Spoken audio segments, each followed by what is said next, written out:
আসসালামু আলাইকুম। Welcome to my channel let's cooking yummy ফুডে আপনাদের সবাইকে স্বাগতম। কাছে দূরে দেশ বিদেশ যে যেখান থেকে আমার এই ব্লগটি দেখছেন সবাইকে স্বাগতম।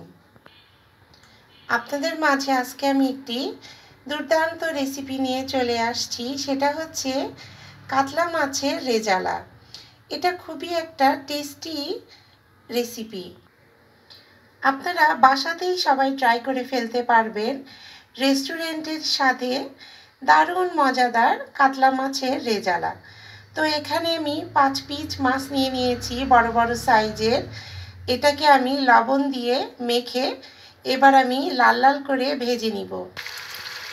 তেলটাকে আমি আগে থেকেই গরম করে নিয়েছি এবং এখানে আমি সামান্য পরিমাণ ঘি অ্যাড করে দিচ্ছি। মাছটাকে ফ্রাইয়ের সময় সাদা তেলের সাথে একটু আপনারা ঘি অ্যাড করে দিবেন।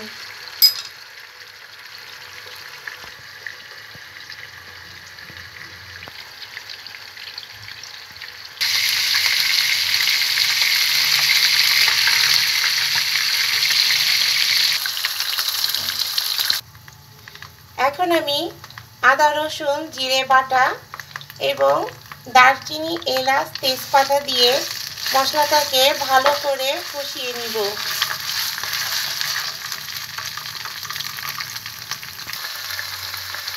এখানে এবার আমি সামান্য পরিমাণ স্বাদ মতো লবণ অ্যাড করে দিচ্ছি এবং একদম কালারের জন্য সামান্য পরিমাণ এখানে আমি মরিচের গুঁড়া অ্যাড করে দিব।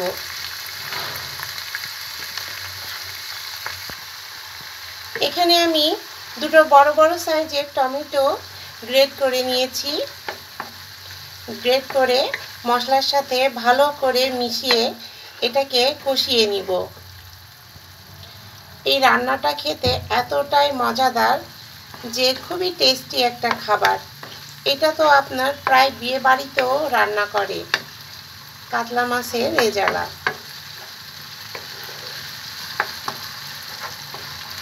এটা আপনারা বাসাতে ট্রাই করে দেখবেন, অনেক মজাদার একটা রেসিপি।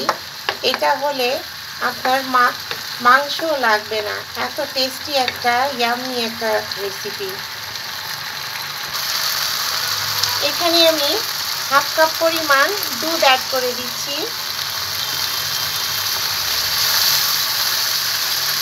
আমি কিন্তু এখানে কোনো পানি অ্যাড করি নাই, আমি এখানে দুধটাকে অ্যাড করে দিলাম।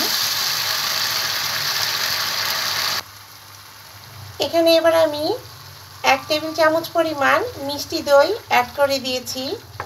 আপনাদের কাছে যদি মিষ্টি দই না থাকে তাহলে টক দইও অ্যাড করা যাবে, কিন্তু টক দই দিলে এখানে চিনি অ্যাড করতে হবে।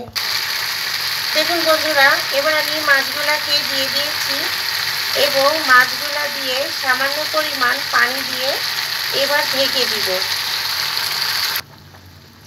দেখুন বন্ধুরা, আমি সামান্য পানি দিয়ে দিয়েছি এবং 1 টেবিল চামচ পরিমাণ ভিনেগার অ্যাড করে দিলাম।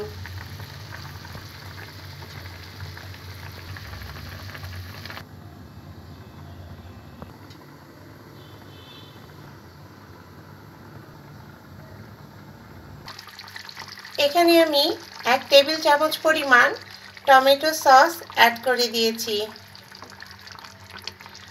আমি ফার্স্টে টমেটো গ্রেট করেও দিয়েছি এবং লাস্টের দিকে টমেটো সসটা অ্যাড করে দিলাম।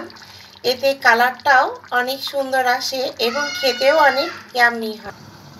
আবার একটি ঢাকনা দিয়ে ঢেকে দিয়েছি 2 মিনিটের জন্য। এবার আমি গরম মশলা গুঁড়া অ্যাড করে দিলাম এবং পেঁয়াজের বেরেস্তা অ্যাড করে দিচ্ছি।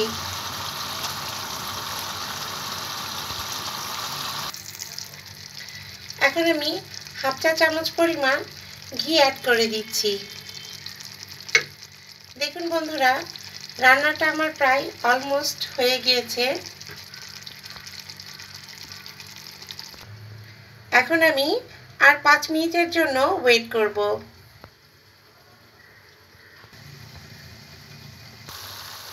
দেখুন বন্ধুরা, রান্নাটা আমার হয়ে গিয়েছে। এখন আমি আপনাদের মাঝে পরিবেশন করে দেখাবো।